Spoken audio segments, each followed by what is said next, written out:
ملياردير امريكي عنده 45 سنه قرر ان هو عمره ما هيكبر في السن تاني، ومش كده وبس، ده قرر ان هو هيرجع نفسه لسن ال 18، وعشان يقدر يحقق ده هيمشي على نظام وبروتوكول طبي اسمه البلو برنت، واللي هيكلفه 2 مليون دولار في السنه، واسمه براين جونسون. وباختصار كل اللي احنا عايزين نعرفه عن براين جونسون ان هو راجل غني جدا لدرجه ان هو مش مضطر انه يشتغل اساسا. ده مدى الغنى بتاعه، ان هو يقدر يصرف في السنه 2 مليون دولار فوق احتياجاته الاساسيه وعادي الدنيا ماشيه من غير ما يشتغل. ولان براين جونسون شخص طفل زينا كلنا، كان بياكل كم كبير جدا من الفاست فود والاكل المضر للجسم عامه، فواحده واحده بدا يلاحظ ان جسمه بيتغير، او بمعنى اصح ان الكلام ده بدا ياثر عليه. يعني بدا وزنه يزيد شويه، بدات تظهر عليه شويه تجاعيد، بدا شعره يخف ويطقطق ابيض، فجاله هوس ان هو بدا يكبر في السن. وطبيعي الناس كتير يكون عندها نفس الهوس ده، ان هم خايفين يكبروا في السن. وانا اقدر اقول من موقعي ده ان احنا دلوقتي وانا عندي 21 سنه وانا واصحابي بنتريق ان احنا عجزنا يا جدعان. فايوه الاحساس بالعمر ده بيكون مقلق جدا، وانت لو عملته كفوبيا بالنسبه لك هتتضايق كتير. فقرر ان هو مش بس يحافظ على صحته، لا هو كمان عايز يصغر في السن. واحد زي ما قلت لكم معاه فلوس ان هو يقدر يعيش حياته من غير ما يشتغل اساسا، اكيد هيعمل حاجات مجنونه. فقرر ان هو هيشتغل على كل حاجه في جسمه ومهما كلفت مش مهم، اهم حاجه ان انا ما اخسرش صحتي وافضل محافظ على شبابي. وخلينا نبدا بالنظام الطبي او الروتين الطبي اللي هو ماشي عليه واللي سموه بالبلو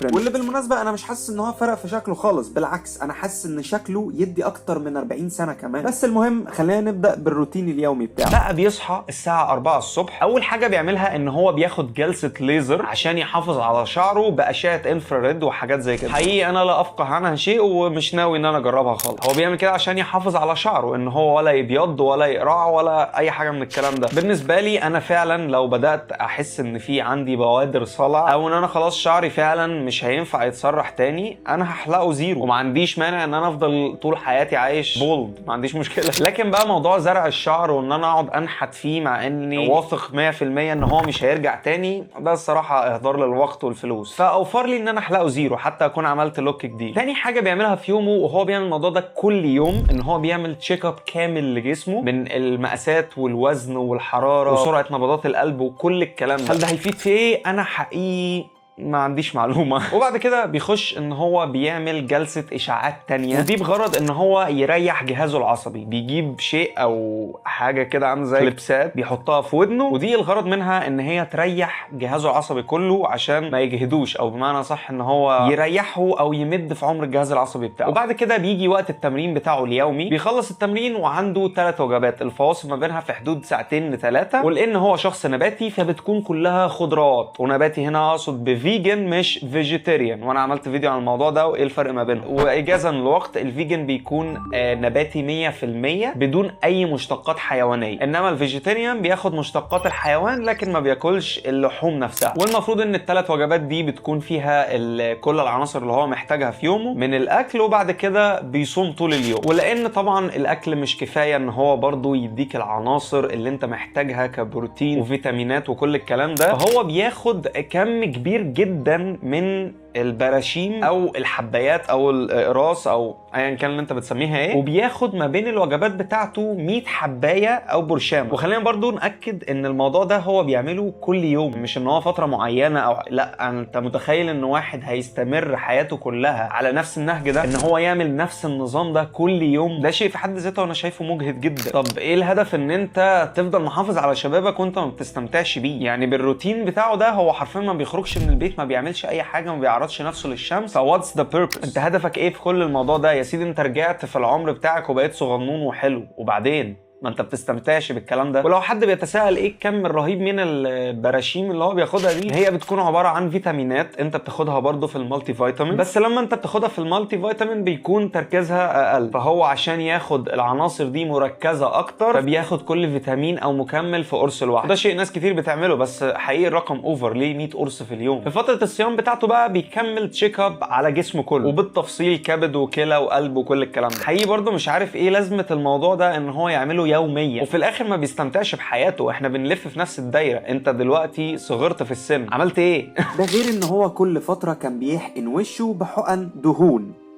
هو انا سمعت صح؟ ايوه انت سمعت صح، حقن دهون. ايه الهدف من حقن الدهون دي؟ بيقول ان هي هتحافظ على وشه كوش طفل صغير وهتمنعه من التجاعيد. ولو انت حاسس ان دي حاجه مقرفه وازاي يقدر يعمل كده وبتاع، عايزك تجهز نفسك للي جاي. براين جونسون بيحقن نفسه بدم ابنه، وعمل على اليوتيوب فيديو مفصل بيتكلم فيه هو ليه بيعمل كده اصلا، وبيتكلم ان زي ما الاطباء حاسبين ان عمر قلبه البيولوجي 37 سنه، وان جلده عمره 28 سنه ورئته 18 سنه، والكلام ده وفقا لوكاله بولنبرج. فهو لما ياخد دم ابنه اللي عنده 17 سنه كده بيساعده ان هو يوصل لهدفه، ان هو عايز ان جسمه يوصل بيولوجيا ل 18 سنه. ده بالاضافه كمان الى عدد من انوار او الاشعه اللي هو بيتعرض لها طوال يومه. يعني لما بيصحى مثلا بيقف قدام جهاز كده بيطلع نور قوي جدا، وهو بيقول ان ده بالنسبه له بديل للشمس او لاشعه الشمس، ان هو الاضواء النافعه منها هو بياخدها من خلال الجهاز ده، لان هو زي ما انتم عارفين بيصحى الساعه 4 فما بيكونش لسه الشمس طلعت، فبيقف قدام الجهاز ده شويه، وده بيساعده برضه ان هو يفكر في يومه هيكون عامل ازاي. وفي خلال ان هو بيحضر الوجبات بتاعته بيحط اجهزه كده غريبه على راسه وبتطلع ضوء احمر، فبيقول لك ان ده الريد لايت، ومش عارف بيفيد في اسباب هو يعرفها لوحده بصراحه. فكل الفكره بدات ان هو كان بيحاول